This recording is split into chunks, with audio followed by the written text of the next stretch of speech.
कष्ट दिए किंतु भल पाइबा शांति दिए।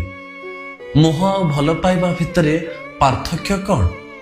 मोह अर्थात आपण जहाको भल पाउचंती ताकू ना जाबुड़ी धरिबो।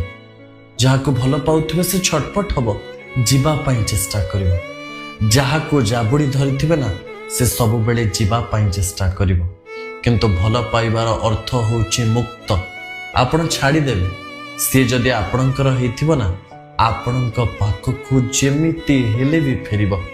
सेति पाई कहा जाए ना मोह अर्थात बंधन, भल पाइबा अर्थात मुक्ति। मुक्ति शांति दिए, मोह कष्ट दिए। आपण जहाको भल पाउथिबे ता पछरे पड़िथिबे आउ ताकू सब बळे रखिबा पई चेष्टा करिवे, से केबे रहिबनी।